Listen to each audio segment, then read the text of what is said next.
اب میں اس کو برا بھلا اس لیے کہہ رہا ہوں، اس میں اتنی قوت ہے، آئے میرے سامنے یا مجھے بتائے میں کہاں آتا ہوں، کہاں آؤں، کسی غار میں آؤں، کسی قبرستان میں آؤں، ان میں کوئی طاقت نہیں، اللہ کے سوا کسی کے پاس کوئی طاقت نہیں، نہ کسی انسان نہ کسی جن کے پاس۔ اللہ نے فرمایا یہ انسانوں سے ڈرتے تھے، انسانوں نے ان کو سر پہ چڑھا دیا۔ ہم ڈرتے نہیں، کوئی جن حاضر ہو کے کہ میں نے کہ تسی 9 نمازاں پڑھنیاں روزانہ، یقین جانو 9 کہیں گے نہیں 10 ماما جی پڑھیں گے، تو اللہ کی ایک بات نہیں ماننی ہم، اور اللہ ہمارے اوپر مسلط کر دیتا ہے شیطان۔ اللہ نے قرآن میں فرمایا ہے سورہ زخرف کے اندر، جب تم رحمان سے تغافل کرتے ہو میں تم پر شیطان مسلط کر دیتا ہوں۔ یہ مجھ اور آپ پر جو شیطان مسلط ہے اللہ نہ کرے، یہ اللہ کی طرف سے ہے، اس کو کوئی نہیں ہٹا سکتا، صرف سوائے استغفار کے، سوائے اپنی اصلاح کے۔ ہم آپ دیکھیں اپنی اصلاح کریں کہ میں نے کیا کیا ہوا ہے، اس کو آپ دھوئیں۔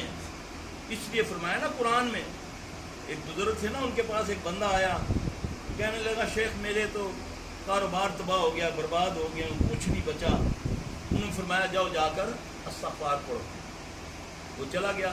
اب دوسری تھوڑی دیر بعد ایک اور آتا ہے، یا شیخ اولاد نہیں ہے، شادی ہوئی ہے، کافی عرصہ ہو گیا، دعا فرمائیں اللہ بیٹا دے۔ انہوں نے فرمایا جاؤ استغفار پڑھو۔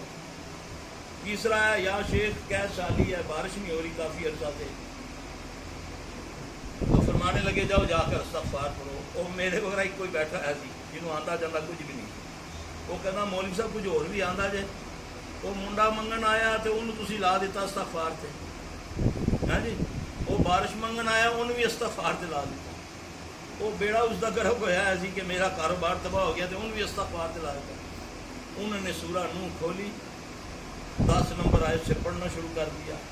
میرا رب فرماتا ہے جب تم استغفار پڑھتے ہو کیا کرو گے؟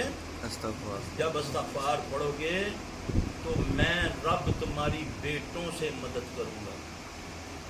اب بیٹوں سے مدد یہ مراد نہیں کہ اس عمر بھی نئے بیٹے دے گا، اگر نافرمان ہے اللہ اس کو ہدایت دے دے گا، بیمار ہے اللہ اسے شفا دے دے گا، 5 ہو تو اللہ بیٹا دے دے گا۔ پھر میں رحمت کی بارش برساؤں گا، وہ بارش نہیں جلے بارش آوے تے کنک لکوانی پہ جائے، ہیں جی، یہاں سرحد کی پہلے ہی بندوبست کرنا شروع کر دے، رحمت کی بارش۔ میں بیٹوں سے مدد کروں گا، باغات سے میوے عطا کروں گا، یہ اللہ کا وعدہ ہے۔ اور استغفار کون سی؟ یہ نہیں کہ کہا پھر لائی جانا نالے استغفار پڑھی جانا، ہیں جی، 2 نمبری کر دی جانا پہ ہیں تے نال استغفر اللہ سلفی صاحب رکھا بڑی پڑھ جائی ہے، پڑھنے سے کچھ نہیں ہوتا۔ استغفار پڑھنی ہے، دل سے کرنی ہے، اس کو کہتے ہیں توبۃ النصوح۔ اور توبۃ النصوح کسے کہتے ہیں؟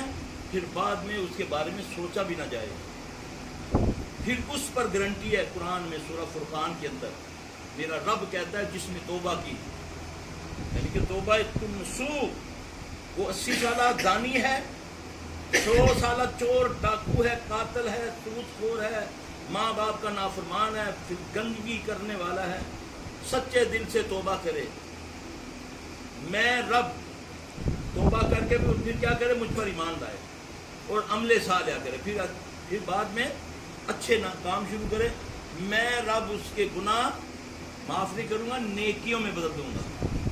اس کا زنا، اس کی چوریاں، اس کے ڈاکے، اللہ کہ اگر اس نے کسی کا حق مارا ہوا وہ نہیں چھوڑے گا، چاہے وہ شہید کیوں نہ ہو۔ ہم ساری سمندر پی کے، ہیں جی، اس دا بھی کھا، اس نے بھی دھوکھا دے، اس کے بعد جی 10 حج کر لیتے، ہر سال جانا ہے حج کرن، عمرے کرن جانا ہے، ہاں جی، اسے بخشش ہو جائے گی۔